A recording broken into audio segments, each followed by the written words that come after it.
मैं जब आप सभी की ये ऊर्जा देखता हूं तो विकसित बिहार का संकल्प और दृढ़ हो जाता है। साथियों, विकसित बिहार ही विकसित भारत का आधार है। और भाइयों बहनों, मैं जब विकसित बिहार की बात करता हूं तो इसका मतलब है बिहार का औद्योगिक विकास, बिहार के युवाओं को बिहार में ही रोजगार, और हम आरा के ई मंच से कहत बानी, आपके सपना हमार संकल्प है। आपके बच्चन का भविष्य हमार जिम्मेदारी है। साथियों, इस संकल्प को पूरा करने के लिए मैं आज आपके पास कुछ मांगने आया हूं। मैं आपका साथ मांगने आया हूं।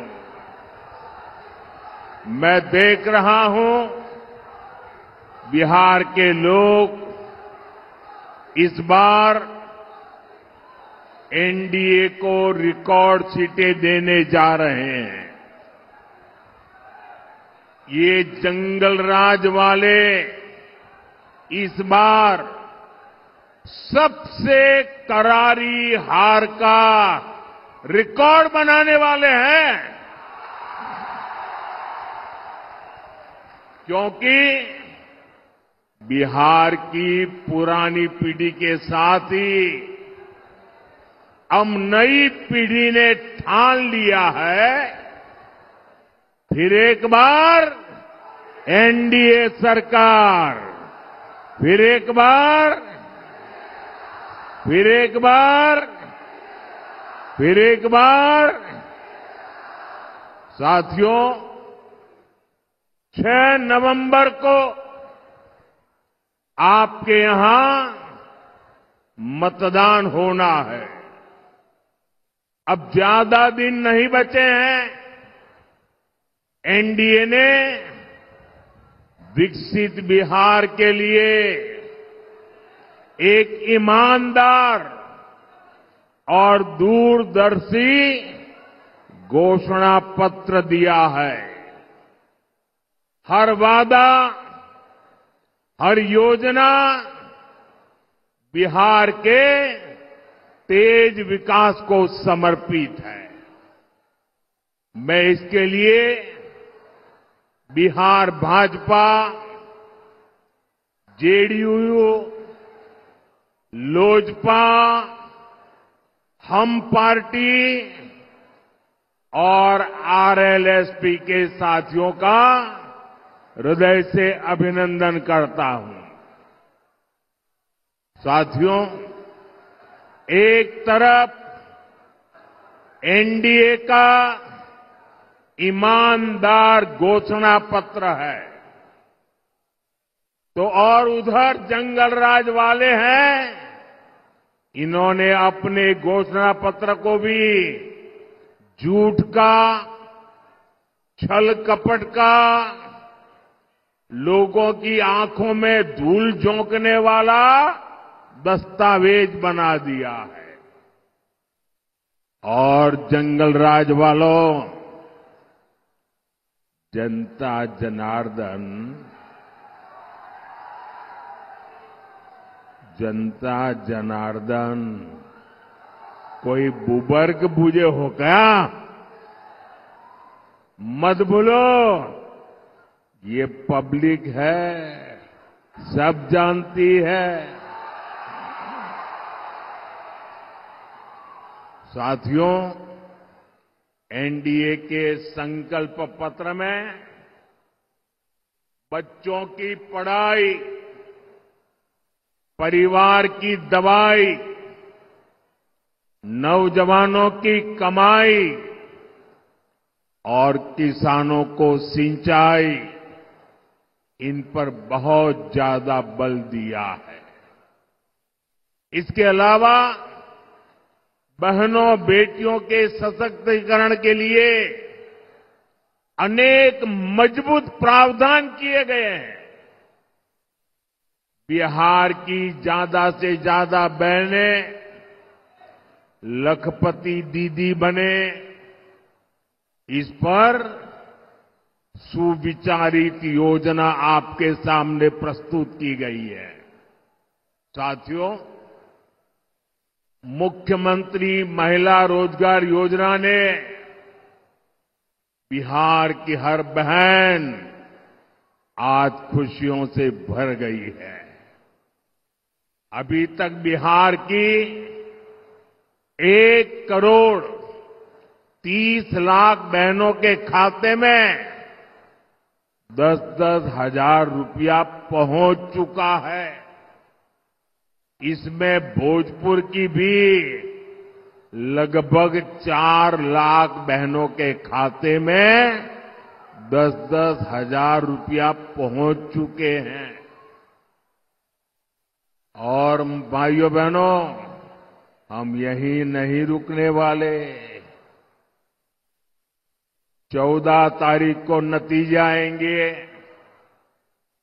एनडीए की फिर से सरकार बनेगी और सरकार बनने के बाद इन बहनों को मदद का एक और अभियान तेज गति से आगे बढ़ाया जाएगा। साथियों, बिहार देश के उन राज्यों में से है जहां सबसे अधिक युवा आबादी है। इसलिए एनडीए का बहुत जोर बिहार में शिक्षा और कौशल पर है। ये हमारे संकल्प पत्र से भी स्पष्ट होता है। हमारा संकल्प है कि बिहार का युवा, सुनिए दोस्तों, हमारा संकल्प है बिहार का युवा बिहार में ही काम करेगा, बिहार का नाम करेगा। इसके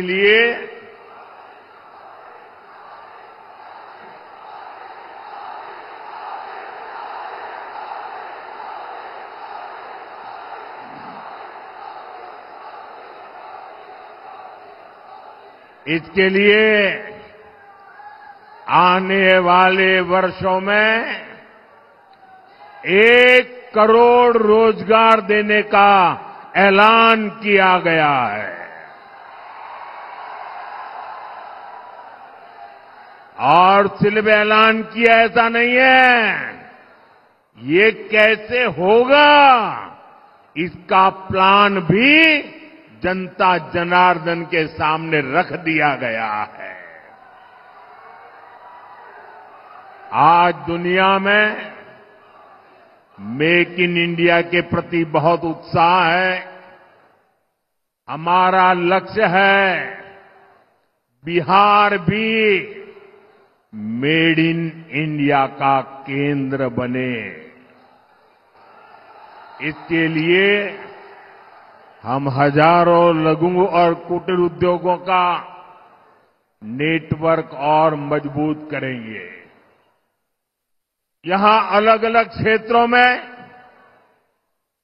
औद्योगिक क्लस्टर बनाने का जो काम चल रहा है, फिर से सरकार में आने के बाद उसका दायरा और बढ़ाया जाएगा। और साथियों, वो दिन दूर नहीं, बिहार पूर्वी भारत का टेक्सटाइल और टूरिज्म का बड़ा सेंटर बनेगा।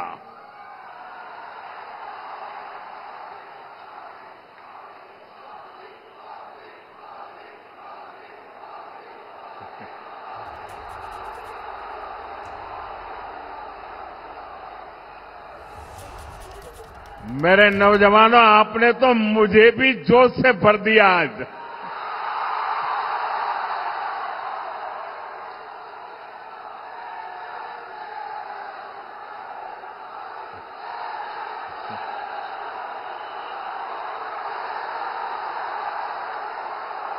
ये दिल्ली में बैठ करके जो गणित भागा करते हैं, बड़ी बड़ी तस्वीरें निकालते हैं, अरे जरा यहां आकर के देखिए हवा का रुख क्या है।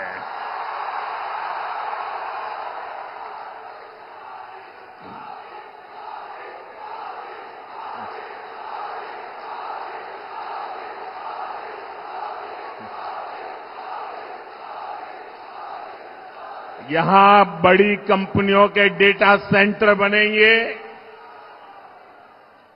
बिहार में यही रहते हुए लोग दुनिया की कंपनियों के लिए काम करेंगे। साथियों, एनडीए के संकल्प पत्र में गांव की समृद्धि के लिए भी एक सशक्त योजना बनाई गई है।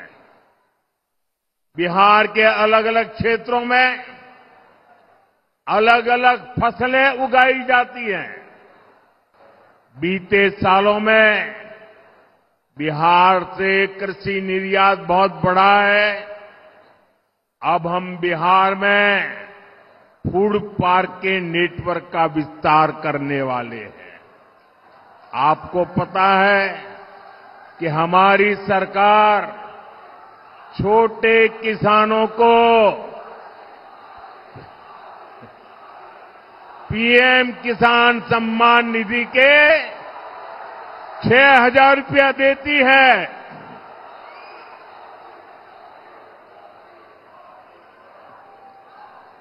भारत सरकार पीएम किसान सम्मान निधि के 6,000 रुपया देती है। बिहार की नई एनडीए सरकार इसमें अपनी तरफ से 3,000 रुपये और बढ़ाने वाली है। बिहार में पशुपालकों की आय बढ़ाने के लिए बिहार दुग्ध मिशन की घोषणा की गई, मिल्क मिशन की घोषणा की गई है। साथियों, एक समय था जब बिहार अपने लिए दूसरे राज्यों से मछली मंगाता था। ये एनडीए सरकार की नीतियों का नतीजा है कि अब बिहार दूसरे राज्यों को मछली भेजता है, मछली बेचता है। अब बिहार के मछली पालकों के लिए एक और खुशखबरी है। एनडीए ने जुब्बा सहनी मत्स्य पालक सहायता योजना बनाने की घोषणा की है।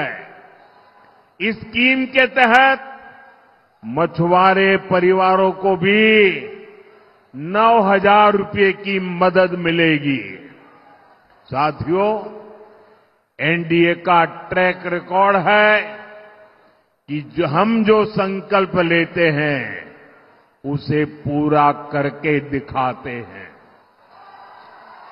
मैंने गारंटी दी थी कि किसी भी गरीब मां का बच्चा भूखा नहीं सोएगा। आज भोजपुर जिले के लाखों परिवारों को पिछले 5 साल से लगातार मुफ्त अनाज मिल रहा है। पहले यहां राशन में अरवा चावल मिला करता था। आपको उसना चावल पसंद था।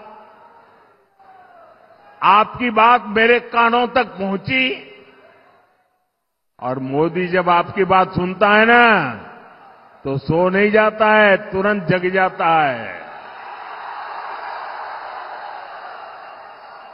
और जब मैंने आपकी बात सुनी तो हमारी सरकार ने बिहार के लोगों की पसंद का ध्यान रखा और उसना चावल देना शुरू कर दिया। साथियों, ऐसे ही मोदी की गारंटी थी कि हर गरीब परिवार को पक्का घर मिलेगा। आप देखिए, बिहार में 60 लाख गरीब परिवारों को पक्का घर मिला है। इसमें से भोजपुर के ही करीब 1,15,000 लाभार्थी हैं जिन्हें पक्का घर मिल गया है। साथियों, हमारे लिए देश की सुरक्षा और देश की सुरक्षा करने वाले दोनों ही बहुत महत्वपूर्ण है। इस क्षेत्र से तो बहुत सारे साथी सेना में हैं, अर्धसैनिक बलों में हैं।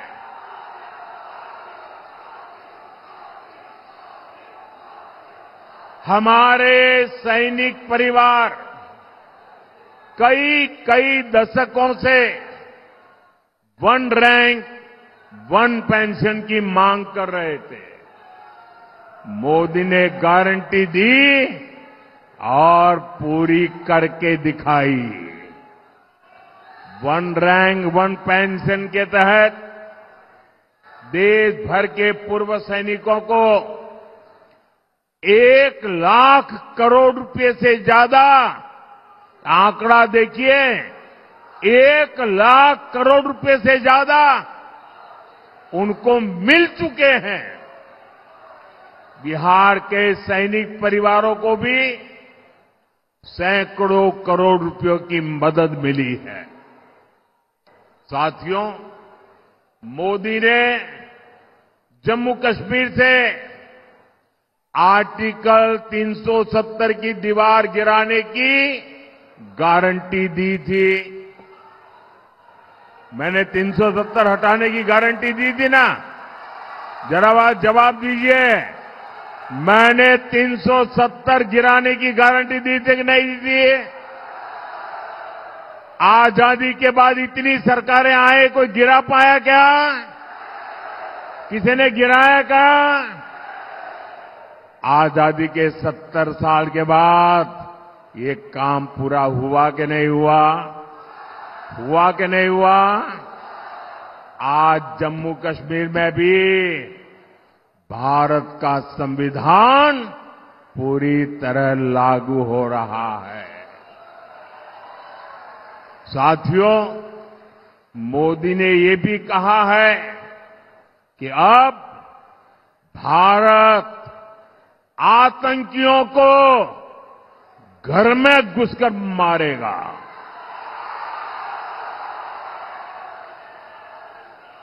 हाल में ही ऑपरेशन सिंदूर हुआ।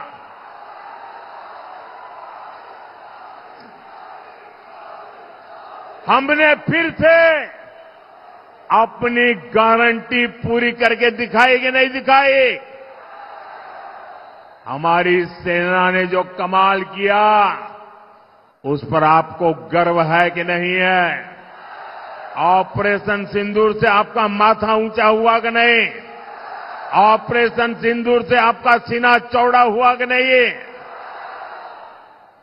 साथियों, आपको इतना गर्व हुआ, आपका माथा ऊंचा हुआ, लेकिन देश की सेना की इतनी बड़ी सफलता के बाद भी कांग्रेस आरजेडी को ये बिल्कुल पसंद नहीं आया। अरे साथियों, हालत तो देखो। धमाके पाकिस्तान में हो रहे थे, धमाके पाकिस्तान में हो रहे थे, और नींद कांग्रेस के शाही परिवार की उड़ी हुई थी। आज तक पाकिस्तान और कांग्रेस के नामदार दोनों ही ऑपरेशन सिंदूर के सदमे से बाहर नहीं निकल पाए। साथियों, आज विकसित बिहार के संकल्प के साथ पूरा एनडीए एकजुट होकर आगे बढ़ रहा है। वहीं दूसरी तरफ कांग्रेस और आरजेडी में घमासान मचा हुआ है। मैं आपको एक अंदर की बात बता रहा हूं। नामांकन वापस लेने से एक दिन पहले बिहार में बंद कमरे में गुंडागर्दी का खेल खेला गया था। कांग्रेस कभी नहीं चाहती थी कि सीएम पद पर आरजेडी के नेता का नाम तय हो, लेकिन आरजेडी ने भी मौका छोड़ा नहीं। आरजेडी ने कांग्रेस की कनपट्टी पर कट्टा रखकर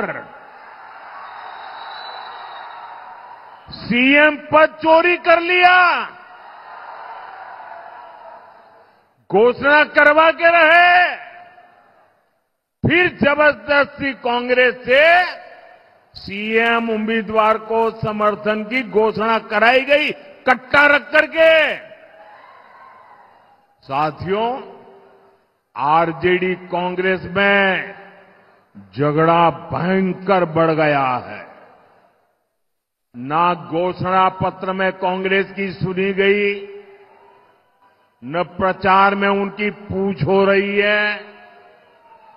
चुनाव से पहले ही इतनी घृणा बढ़ गई है कि चुनाव के बाद ये एक दूसरे का सिर फोड़ने लगेंगे।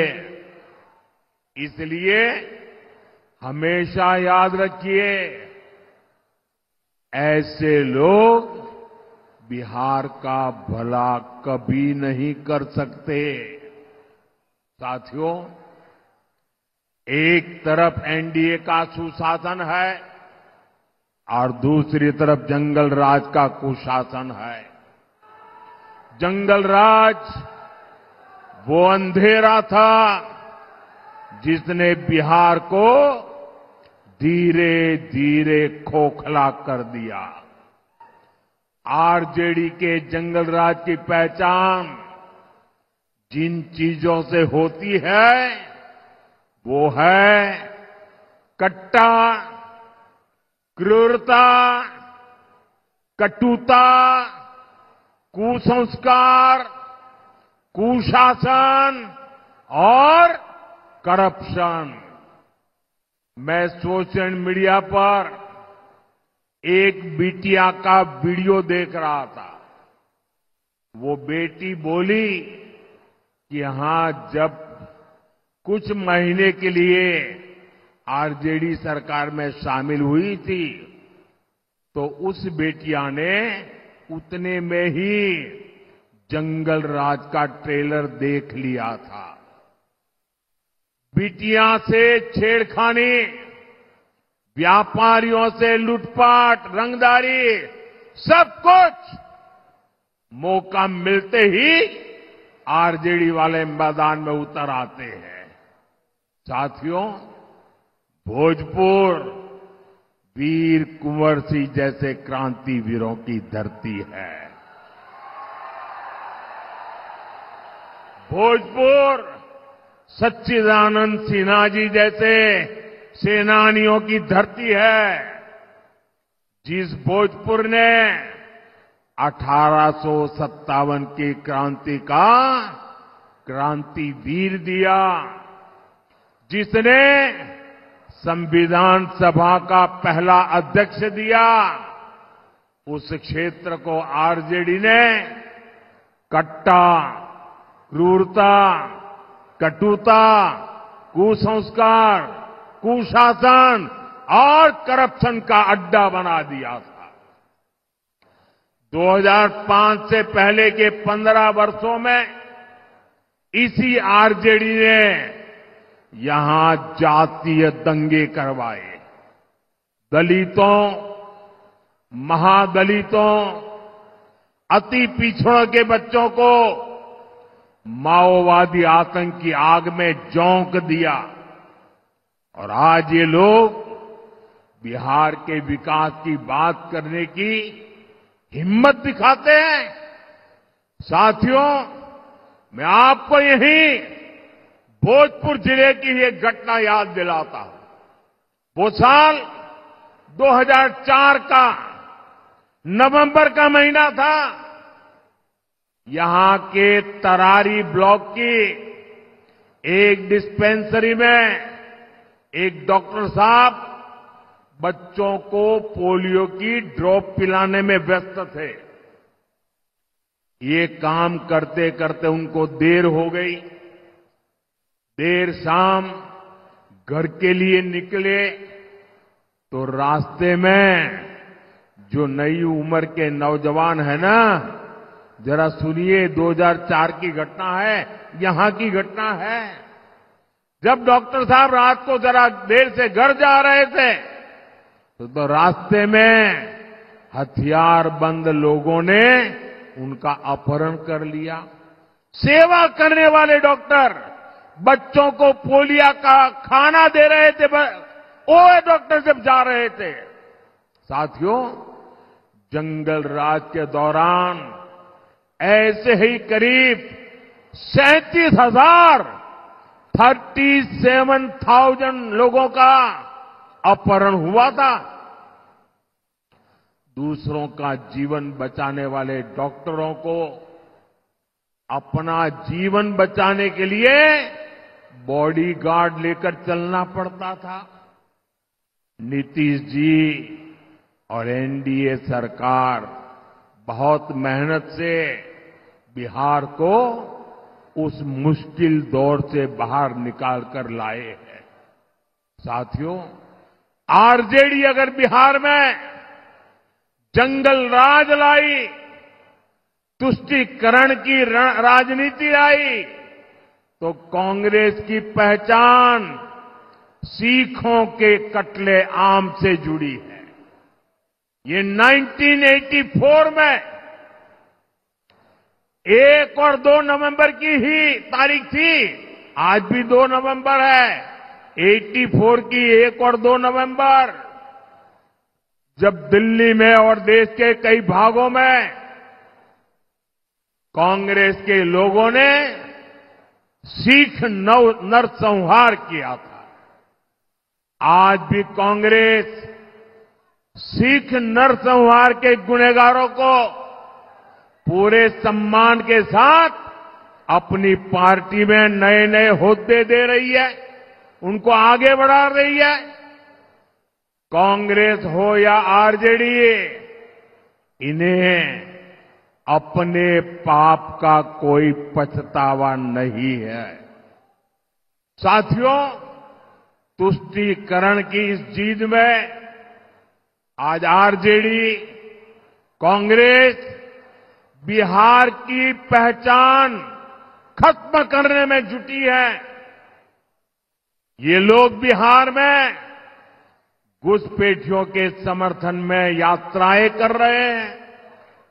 ये लोग घुसपैठियों को बचाने के लिए तन मन से जुटे हैं। पहले तो इन लोगों ने बिहार में ऐसे हालात बना दिए कि बिहार के लोगों का यहां रहना ही मुश्किल हो जाए, और फिर घुसपैठियों को ये लोग बिहार में बसा रहे हैं।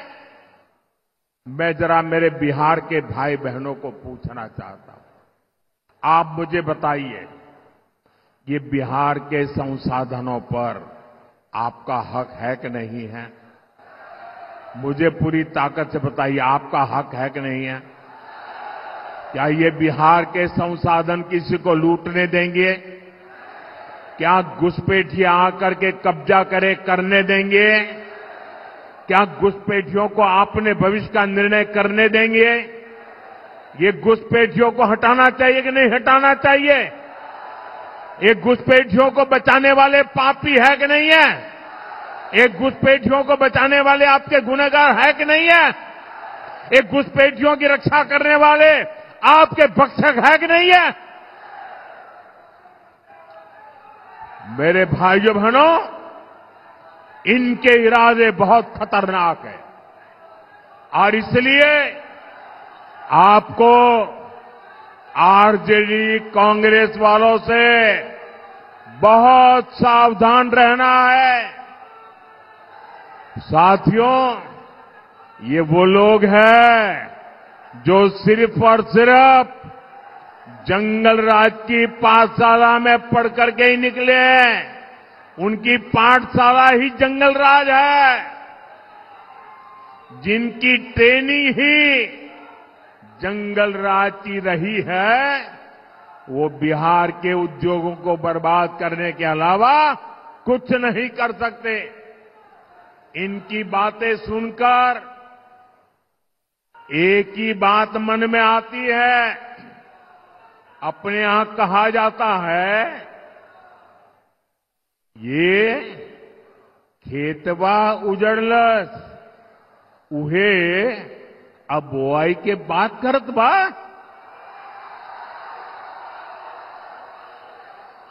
मैं इनके पुराने कारनामों को फिर याद दिलाऊंगा।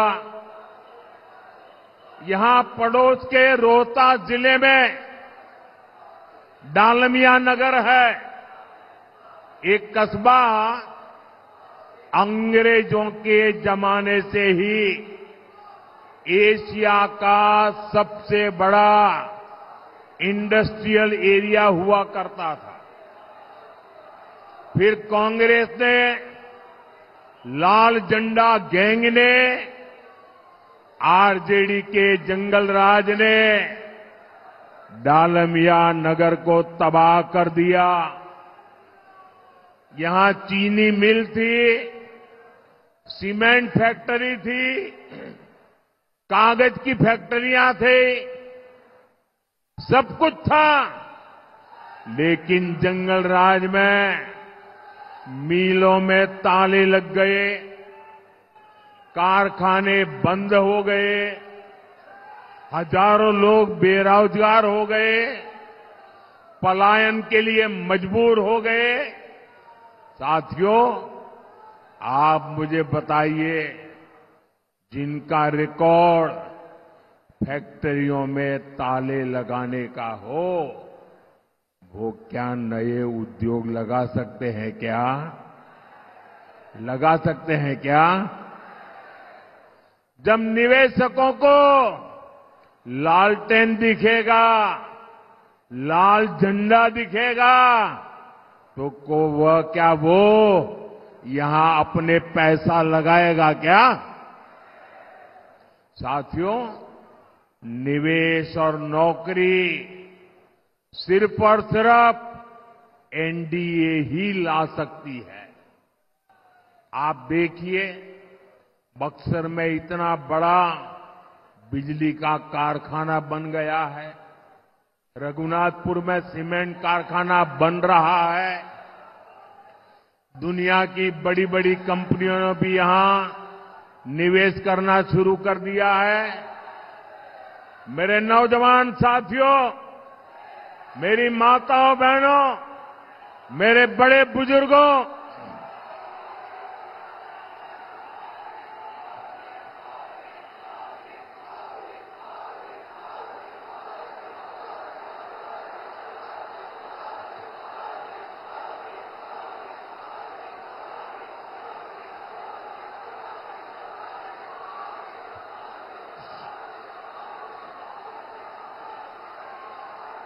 भाइयों बहनों,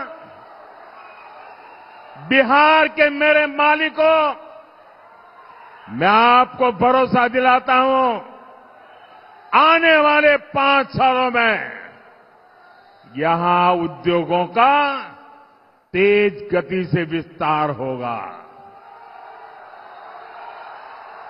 साथियों, एनडीए सरकार विकास और विरासत दोनों को महत्व देते हुए आगे बढ़ रही है। हमने भारत रत्न कर्पूरी ठाकुर जी की जन्मस्थली को विकसित किया। अब हमारी सरकार बाबू वीर कंवर सिंह जी की जन्मस्थली का कायाकल्प करने जा रही है। उनके जीवन से युवा पीढ़ी प्रेरणा ले सके, इस दिशा में हम आगे बढ़ रहे हैं। साथियों, जिन व्यक्तित्वों ने अपना जीवन राष्ट्र की सेवा में लगा दिया, कांग्रेस आरजेडी कभी उन्हें सम्मान नहीं दे सकती। आप याद कीजिए, कांग्रेस ने हमेशा बाबा साहब आंबेडकर का अपमान किया, क्योंकि उनकी लोकप्रियता कांग्रेस के शाही परिवार से बड़ी हो रही थी। फिर कांग्रेस ने बाबू जगजीवन राम का अपमान किया, क्योंकि कांग्रेस के शाही परिवार की राजनीति को उनसे खतरा लगने लगा था। अरे इतना ही नहीं, कांग्रेस ने हमारे सीताराम केसरी जी को भी बेइज्जत किया, क्योंकि कांग्रेस पार्टी के अध्यक्ष पद पर उन्हें कोई और मंजूर नहीं था। साथियों, आपका उत्साह उमंग मेरी सर आंखों पर, लेकिन मुझे अभी बहुत सभाएं करनी है। जरा थोड़ी शांति रखो दोस्तों। आपका प्यार, आपका उत्साह ये विजय की गारंटी है, ये मुझे पता है।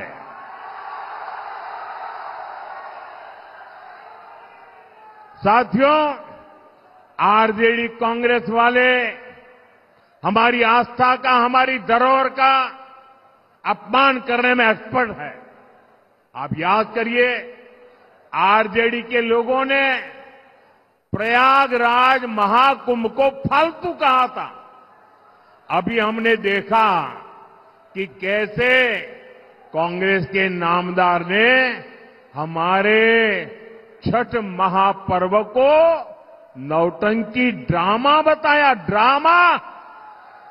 हमारी आस्था को अपमानित करने वालों को बिहार कभी माफ नहीं करेगा।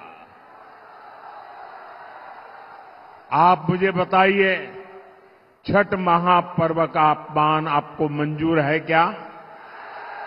छठ महापर्व का अपमान करने वालों को सजा देंगे क्या? कठोर से कठोर सजा देंगे क्या?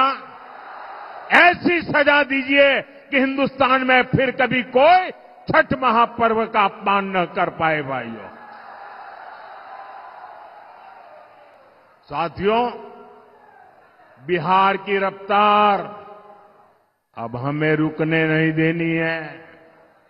इस बार भोजपुर की हर सीट, हर बूथ पर एनडीए के इन सभी उम्मीदवारों को विजयी बनाना है। इस बार छठ पूजा के लिए बड़ी संख्या में हमारे भाई बहन अपने घर आए हैं। उनसे मेरा आग्रह है कि अगर आपका मतदान सूची में नाम है तो आप मतदान करने के बाद ही वापस लौटे। और याद रखिएगा, पहले मतदान फिर जलपान। पहले मतदान। मेरा सभी उम्मीदवार जो है चुनाव में, उनसे आग्रह है, आगे आइए जरा।